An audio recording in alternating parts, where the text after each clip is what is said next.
for taking the last game that we're showing here today in a beautiful exposition of core versus support trade. Do you trade core ships? Do you shoot support ships? In that case, at the very least, it seemed like the core managed to win out. I think the Balgorn especially helping to apply to those smaller ships once through, or they could have ripped through the TFIs if they weren't slowed down and neutered out.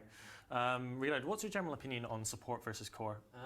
It's a hard matchup, especially for the support team, but with the support team, it's really hard. Basically, if your core dies, but you've killed their support, it's basically a time of, okay, then we need to reposition into a safe area and then figure out, okay, what we're going to do. We're going to kill rep bots first, because obviously rep bots are kind of annoying, especially for lower DPS support ships. So you kill rep bots, and then after that you just go and split up the core team and try and grind down battleship EHP and pray. It can be done, but it's quite hard, especially for the support team. So Rocket, we saw again 2 TFI teams there, one with the Balgorn, one with more support. What do you think of the TFI archetype that we've seen so far today? Do you think it's still as strong as it was last year, or do you think you've got new contenders coming in that are pushing it out of its place of dominance?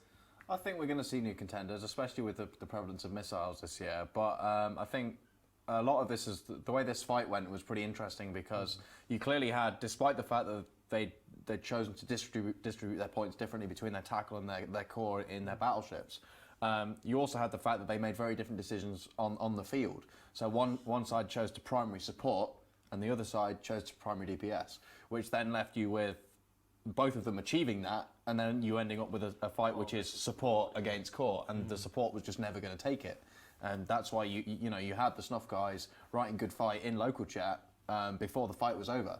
And they knew they couldn't break the remaining battleships that were left. There was just no way they could do it. Well, that was our last match for the day here. Make sure you tune in tomorrow. Make sure you hit the follow button before we go. For the last word, we are going to hand over to the Venerable Nash Cadaver. Master of Ceremonies here, the guy in charge. Nash, take it away, buddy. Cheers, thank you very much.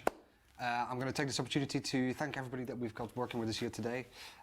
Quick shout out to both CCP and EVBET who've made all this possible. And we have a very large team on site here. We've got about 9 people here. This ranges from commentators, analysts, obviously Apothony, who's done an absolutely amazing job here today.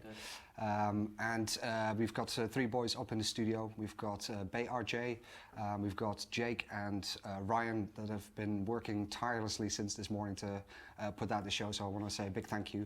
I want to say a big thank you to my main man in America, Tyrandian Biohazard, who's been an absolute legend today and mixing the final footage that has ended up on Twitch. I think Twitch has been superb today. Your support's been absolutely amazing. We peaked at just over 6,600 people, which is way more than I had anticipated. So I'm really pleased with what we've put out today, and I guarantee that we'll have some more explosions for you tomorrow.